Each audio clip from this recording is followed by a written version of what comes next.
साधना और समाधान चैनल देख रहे सभी भक्तजनों को जय माता की।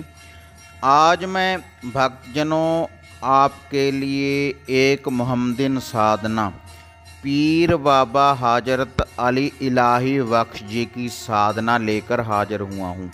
बहुत से भक्तजनों ने हमें मैसेज किए कि आप पीर बाबा हजरत अली इलाही बख्श जी की साधना पक्के पुल वाले पीर जी की साधना डालें। तो उन भक्तजनों के कहने पर ही ये मैं आप भक्तजनों को साधना बताने जा रहा हूँ। जो भी भक्तजन इसकी साधना करना चाहते हैं उसका मैं आपको शावर मंत्र बताने जा रहा हूँ। ये जो साधना है वह पूरे 41 दिन की होगी। जो भी भक्तजन ये पीर बाबा पक्के पुल वाले पीर साहब जी की साधना करना चाहते हैं तो मैं इसकी आपको संपूर्ण विधि बताऊंगा और ये शावर मंत्र बताऊंगा कि इसका आपने जाप कैसे करना है। ये जो पीर साहब जी की दरगाह है हरियाणा में करनाल से लगभग 7 किलोमीटर दूर मधुबन पुलिस अकादमी के पास पीर बाबा हजरत अली इलाही बख्श जी की ये दरगाह बनी हुई है। जेठ और हाड़ में जहाँ पर बहुत भारी मेला भरता है और जो भी भक्तजन अपनी मनोकामना लेकर आते हैं तो पीर बाबा उनकी झोली भर कर तोड़ते हैं अपनी दर से, अपनी दरगाह से। जो भी पीर बाबा के दर पे आते हैं, सवाली आते हैं, जैसी भी वह मुराद लेकर आते हैं तो पीर बाबा पक्के पुल वाले उनकी हर मनोकामना पूर्ण करते हैं। ये जो पीर बाबा हजरत अली इलाही बख्श जी हैं इनको पक्के पुल वाले पीर बाबा इसलिए कहा जाता है। जो अंग्रेज थे वह इनकी दरगाहों के ऊपर पुल का निर्माण करने लगे। वो दिन में पुल का निर्माण कर जाते और रात को वह पुल टूट जाता और कई दिन ऐसा ही होने से फिर पीर बाबा ने उनको सपने में दर्शन दिए और सपने में जब पीर बाबा ने दर्शन दिए कि जो हमारी दरगाह हैं कि हम इसके ऊपर से आपको ये पुल बनने नहीं देंगे। इसलिए भक्तजनों तब से पीर बाबा को पक्के पुल वाले बाबा के नाम से लोग जानते हैं। जो भी यहाँ पर कोई मुराद लेकर आते हैं तो वह पीर बाबा उनकी हर मुराद पूरी करते हैं। उस समय से ही जेठ और हाड़ का वह दिन था जब पीर बाबा ने उनको दर्शन दिए और तब उन्होंने भंडारा किया, चावलों का भंडारा किया और लोगों को पीर बाबा के बारे में ज्ञान दिया कि जहाँ पर पीर बाबा की दरगाह जिनको सपने में दर्शन दिया था। तब से ही आज तक जेठ और हाड़ में जहाँ पर बहुत भारी मेला लगता है, इसलिए बाबा जी को कहा जाता है पक्के पुल वाले बाबा जी। और इनके साथ पीर बाबा जी के साथ केसरमल बौरी और साबल सिंह बौरी जी की भी दरगाह बनी हुई है।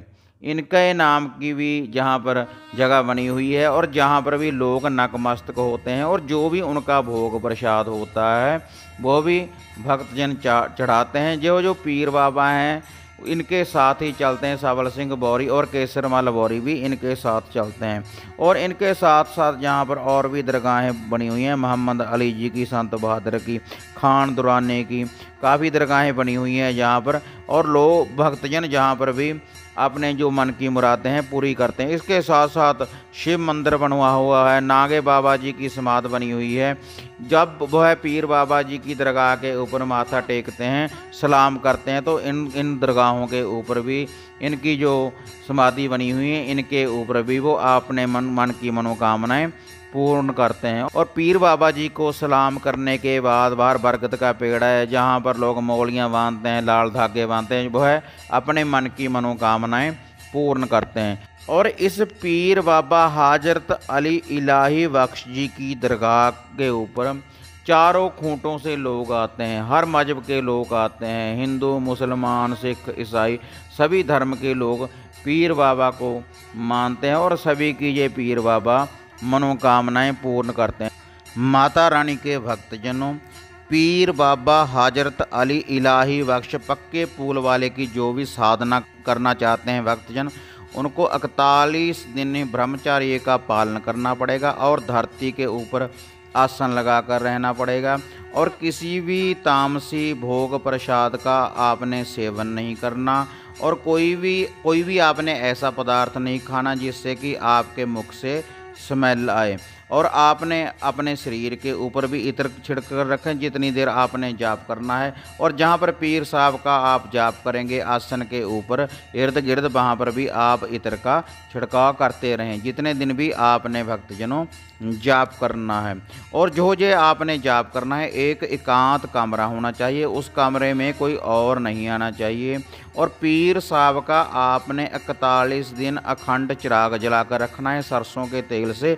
और जहाँ पर आपने जो चिराग जगाना है उसके आगे से आप कुछ जगह को लीप लें, ईंटें रख लें, और उसके ऊपर आपने नित्य ही होम डालनी है। उपलों की अंग्यारी के ऊपर आपने होम डालनी है, जो मैं भोग प्रसाद बताऊंगा। और उस चिराग के पास आपने एक लोटा रखना है जल का भरकर, नित्य ही उस जल को बदलते रहें, पानी को बदलते रहें। और एक तस्वीर रखनी है आपने, और एक चटाई बिछा कर रखें पीर साहब की नमाज अदा करने के लिए। और 5 अगरबत्ती लगाते रहें और पुष्प अर्पण करते रहें, गुलाब के पुष्प, खुशबू वाले पुष्प वो चिराग के पास अर्पण करते रहें।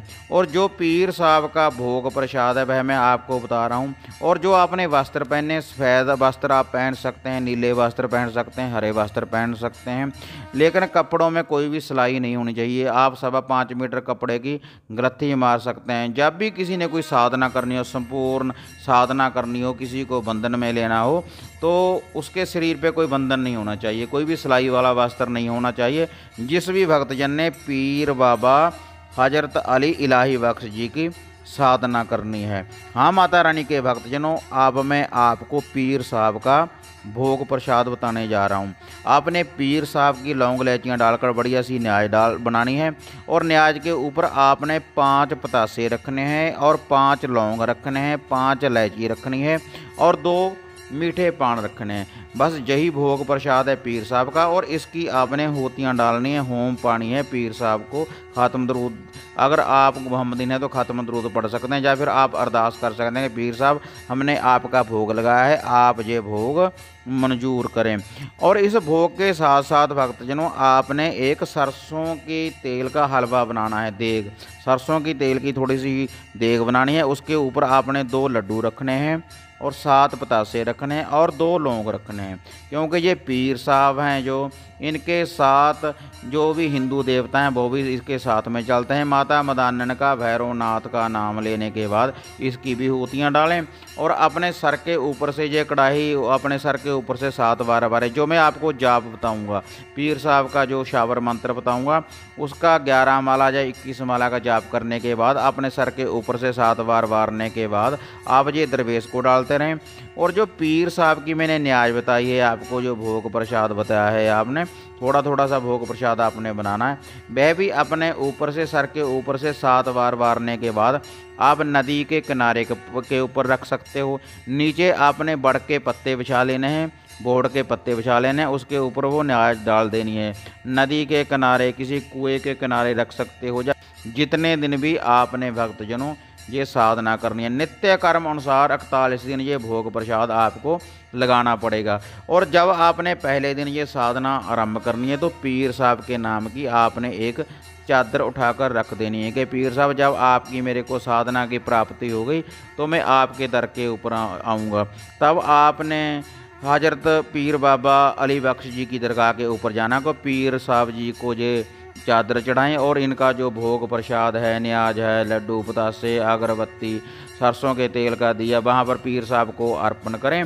और ये साधना करने के बाद आप लोगों का भला करें। हाँ माता रानी के भक्तजनों, अब मैं आपको पीर साहब जी का ये शावर मंत्र बताने जा रहा हूँ। ये शावर मंत्र बताने से पहले आप सभी भक्तजनों से निवेदन है कि जिन्होंने हमारा चैनल साधना और समाधान अभी तक सब्सक्राइब नहीं किया, कृपया भक्तजनों वह सब्सक्राइब कर लें। अगर आपको वीडियो अच्छी लगी तो लाइक और शेयर ज़रूर करें, और घंटी का बटन दबा दिया करें, ताकि हम जो भी वीडियो डालते हैं उसकी नोटिफिकेशन आपको सबसे पहले मिल पाए। हाँ माता रानी के भक्तजनों, अब आप पीर बाबा हजरत अली इलाही बख्श पक्के पुल वालों का ये शावर मंत्र नोट कर लें। बिस्मिल्लाहिर्रहमान रहीम। पीर बाबा हजरत अली इलाही बख्श मेरी आपको सलाम, आपके नूरी वाणी को सलाम, फरिश्ते चार दिशाओं के तुझे झुक झुक करें सलाम। मैं कोकर मेरी सरकार का, मेरी मुश्किल करो आसान। चले मंत्र फुरे वाचा, देखूं हजरत पीर इलाही बख्श आपकी कलाम का तमाशा। माता रानी के भक्तजनों, इस पीर साहब जी का ये जो शावर मंत्र है, आपने इसका जाप सूर्य अस्त होने के बाद 7, 8 या 9 एक समय पक्का टाइम बांध लें, उसी समय आपने इसका जाप करना है। जिस विधि से मैंने भोग प्रसाद बताया है आपको, उसी विधि से आपने भोग प्रसाद लगाते रहना है।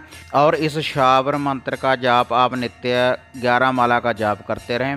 ज़्यादा भी आप भक्तजनों कर सकते हैं। जितना आप शब्द की कमाई करेंगे उतना ही पीर साहब आपको फल देंगे। इस साधना से जो पीर साहब हैं, आपको इनके प्रत्यक्ष दर्शन भी हो सकते हैं और आपके सर के ऊपर जो इनके मुरीद हैं, जो इनकी सेना, किसी की भी आपके सिर के ऊपर सवारी भी आ सकती है। आपको पीर साहब वचन दे सकते हैं। हाँ माता रानी के भक्तजनों, इसी तरह से किसी नई साधना, किसी नई विधि के साथ फिर मिलेंगे।